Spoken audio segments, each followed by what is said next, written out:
घर का कोई शुभ काम हो, शादी ब्याह हो रहा है, तो भैया हम निवेदन कर रहे हैं आप सबसे, शादी ब्याह में देखो बुरा नहीं मानिएगा, पर जिनके लिए आप दावत सजाते हो ना, लाखों लाखों रुपया की दावत आप सजा रहे हो, कहीं नहीं वो आपको धन्यवाद दे के जाने वाले।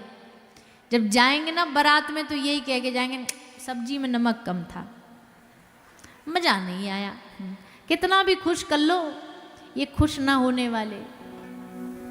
अब इसका मतलब क्या खाना भोजन इज्जत नाक कटवा लें अपनी? लेकिन नहीं भैया, खूब करो, भगवान ने आपको धन बल दिया है तो खूब उसको जितना लगा रहे हो लगाओ ब्याह शादी में, पर जितना आप लोगों के खाने में, पहनने में, सोने में, चांदी में, देने में, लेने में खर्च करते हो ना, उसका 5वां या 10वां हिस्सा बस आप ये संकल्प लेके करो कि इसका 10वां हिस्सा हम किसी परोपकार में लगाएंगे, गौ माता की सेवा किसी गौशाला में लगाएंगे, किसी वृद्ध, किसी अनाथ बालकों की, अशिक्षित बालकों की शिक्षा में, केवल 10वां हिस्सा। तब मानना कि आपने अपने धन का सही उपयोग किया, वरना तो भैया देखो आजकल क्या बताएं हम, लोग करोड़ों नहीं, कहीं कहीं तो हमने ऐसे ऐसे ब्याहों में भी देखा है, अरबों अरबों रुपया लगाते हैं, पार्टियों में कितना कितना खर्च करते थे, फिल्मों में कितना खर्च कर देते। आज खबरें आती है वो फिल्म ने 50,000 करोड़ कमा लिए, इसने इतने करोड़ कमा लिए, उसने उतने कमा लिए, करोड़ों करोड़ों रुपए। हम कोई किसी के विरोध में नहीं बोल रहे, सब अपना अपना कर रहे हैं भैया, जिसको जो ऐसा बन पड़ रहा है। पर जब पूरा भारत देश मिलकर के इतने करोड़ों रुपया एक सिनेमा हॉल में दे सकता है, तो अगर पूरा भारतवर्ष चाहे कि हम मिलकर के अपने शहर की गौशाला, एक भी गाय सड़क पर ना रहे, तो क्या एक शहर मिलकर के चंद गाय नहीं पाल सकता? शहर के लोग मिलकर के शहर की गौ माताओं को लेकर के एक जगह स्थान भूमि, और अचंभे की बात देखिए, गाय पर आप कोई एहसान भी नहीं कर रहे हैं, उल्टा गायों का हड़पे बैठे लोग। हर गांव की पंचायत में एक गौचर भूमि हुआ करती थी, हर गांव में, हर कस्बे में वहाँ के सरपंच, वहाँ के मुखिया, सब गाय की एक गौचर भूमि, कितने कितने एकड़ों में गाय की भूमि होती थी। आज वो सब हड़पे बैठे, खुद गाय भाग रही है बाहर। अगर केवल उनकी गौचर भूमि भी उनको लौटा दी जाए ना, तो आज की गायों के पास हमसे ज़्यादा प्रॉपर्टी मिलेगी, ज़्यादा धनवान मिलेंगी वो, पर उनका हड़पे बैठे, उनका लिए बैठे। तो हम तो ज़्यादा नहीं, इतना ही आप सबसे निवेदन करते कि भैया सब लोग गौ माता की सेवा तन मन धन से क्या करो। आपके इस करेरा में भी कहीं भी आपको लगता है, कई अभी हमें कल कुछ बच्चे आए, 2-4 बच्चे, बड़ी खुशी होती है। शायद शिवपुरी में वो कोई संस्था चलाते हैं पशु चिकित्सा की, उन्होंने बताया कि हमने 4-5 साल पहले शुरू करी है, आपको टीवी पे देखते थे, आपकी सेवा को देखते थे, तो हमको लगा हमको भी यहाँ आरंभ करनी चाहिए। और युवा युवा बच्चे खूब, सब बढ़िया, शरीर भगवान ने अच्छा दिया, बुद्धि बढ़िया दी है, तो वो सब मिल कर के ऐसी सेवा उन्होंने शुरू किया है। तो ऐसे लोग, ऐसे बालक, ऐसे संस्था जहाँ कुछ कर रही होती है ना, वहाँ आप सब लोग को मदद करनी चाहिए, उनका सहयोग करना चाहिए, बढ़ावा देना चाहिए। अरे एक समय के लिए थोड़ा पिज़्ज़ा बर्गर कम खा लेंगे, एक समय के लिए फैशन थोड़ा कम कर लेंगे, पर कम से कम हमारे घर से एक रोटी, दाल, चारा कुछ जाए गौ माता के लिए, उनकी सेवा के लिए। कितनी कितनी गाय शहरों में घूमती है सड़कों पे, हर घर से अगर थोड़ा थोड़ा उनके लिए भोजन निकाल दिया जाए, पानी निकाल दिया जाए,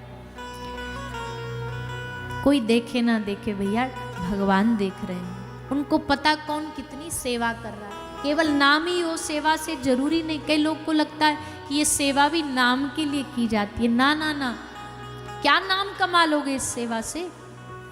पर इतना पक्का है कि जब मृत्यु उपरांत हिसाब पूछा जाएगा तो भगवान के सामने खड़े होकर के नज़रें ऊंची करके हम कह पाएंगे कि हे प्रभु, आपने जिसके लिए हमें जीवन दिया, हमने उस उद्देश्य को पूरा किया, हमने संसार में एक दूसरे की मदद करी, एक दूसरे के सहयोगी बने। तो ठाकुर जी की परम प्रिया गौ माता है। आज उनकी हम बाल लीला सुन रहे हैं, तो उनकी बाल लीला बिना गैया के तो पूरी हो ही नहीं सकती। गाय से ही ब्रज चलता है, गाय से ही दूध दही माखन निकलता है। दूध दही माखन ये बाजार से नहीं आता था, गाय घर में रखते, उससे यशोदा मैया रोज दूध निकालती। तो आज ठाकुर जी ने पहली बार कहा गैया, फिर कहा मैया, भैया, बाबा, और फिर तो ऐसा बोले महाराज फर्राटेदा, फिर तो पूरा रुके ही नहीं, फिर तो सीधा बोल बोल। मैया कहती तेरी जीभ ना थके न, चुप बैठ जाए कर। पर ठाकुर जी कहाँ थकवे वारे, ये तो सबको थका दें। हमारो ब्रज को ठाकुर बड़ो विचित्र है भैया। ठाकुर जी तो सबरी दुनिया में है अलग अलग रूप में, पर ब्रजवारों ने अलग ही है। ब्रजवारों एकदम अलग है, या की चाल ढाल, या के बोल चाल, या के नखरे, इनके नाटक, इनकी एक्टिंग, आहा क्या अदाएं हैं। एक दिन अपने सखानते बोल पड़े, भैया एक काम करो, अब कछु कछु नयो करने को मन कर रहे हो। सखा बोले कहा नयो करने को मन कर रहे हो? बोले हमारो मन कर रहा हो माखन चोरी शुरू करें। सखा बोले चोरी करवे की क्या जरूरत है, जब ऐसी बिना चोरी के ही माल मिल जाएगा तो। ठाकुर जी बोले अरे पागलो, तुमको कहा पतो, ऐसे माखन में मजा थोड़ी है जो चोरी के माल में आनंद है। घर घर जाएंगे, चोरी करेंगे और खूब आनंद लुटाएंगे। एक काम करो, सब लोग एक काम करो, सब अपने अपने घर जाके एक एक बार अपने घर में ट्राई मारो चोरी करवे की। क्योंकि एक एक बार घर में कोशिश करो, कहा पतो अगर चोरी में फेल भी हो गए, पकड़े भी गए, तो कम से कम घर की बात घर में दबी रहेगी, काहे को पतो ना चलेगी। सब बोले ठीक है जी, चल करते हैं कोशिश। सब घर गए, सब ने एक एक दिन अपने घर जाके चोरी की कोशिश करी। लाल जी ने भी करी, ठाकुर जी ने भी करी। ठाकुर जी ने कैसे करी? अपने घर गए, जाके माखन चुरा रहे। यशोदा मैया ने देखी कछु गड़बड़ में लगो भयो है ये, सो मैया तुरंत दबे पाम आई, आके पीछे कन्हैया को पकड़ी, बोल क्या कर रहे हो, चोरी कर रहे हो? ठाकुर जी बोले अरे मैया कैसी बात कर रही है, अपने घर में कोई चोरी हुए करे, अपनो माल है, मन कर रहे हो, और वो तो मोकू धन्यवाद दो। मैया बोली काय बात को धन्यवाद दूँ तो को? बोले मोकू ये धन्यवाद दो मैया, मैंने देखी मेरी मैया दिन भर काम में लगी रहे, काम करती रहे, काम करती रहे, निक मैं भी या को हाथ बटा दूँ तो मैया तेरे माखन की मटकी में आज बड़ी सारी चेटी चिपक रही। तो मैंने सोची बीन दूँ इनको अलग कर दूँ। तो चेटी बीनने आयो मैया, लो उल्टो हमको ही डांट पड़ गई। मैया बोली अच्छा बड़ो चतुर सुजान बन रहे हो, तू चेटी बीनने आयो, ये तो बात समझ में आ गई। चेटी बीनने में तो हाथ में माखन लगतो, तेरे मोड़े पे काय को लगे हो? चेटी हाथ ते बीन रहे हो कि मोड़े ते बीन रहे हो?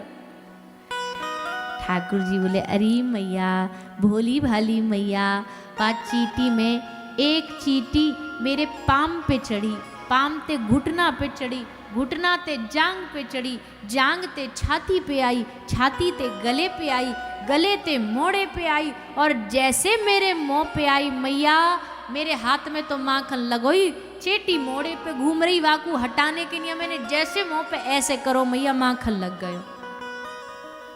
अब बता, एक तो काम करो उल्टी डांट खाओ।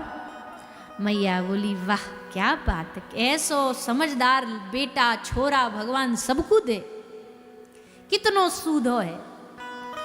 अब महाराज ये तो चोर जार शिखामणि चोरी में है गए पास, पर इनके सखान की हालत आज एकदम सीरियस थी। जब आए अगले दिन मिलवे, ठाकुर जी ने देखी मनसुखा आ रहे हो है, मनसुखा को कान पूरो की पूरो मुरो पड़ो है। सीधा माँ आ रहे हो, वा के गाल पे थप्पड़ की थाप छपी हुई है, कहीं की टांग टूटी हुई है। ठाकुर जी बोले ये का भयो तुम सबको काम।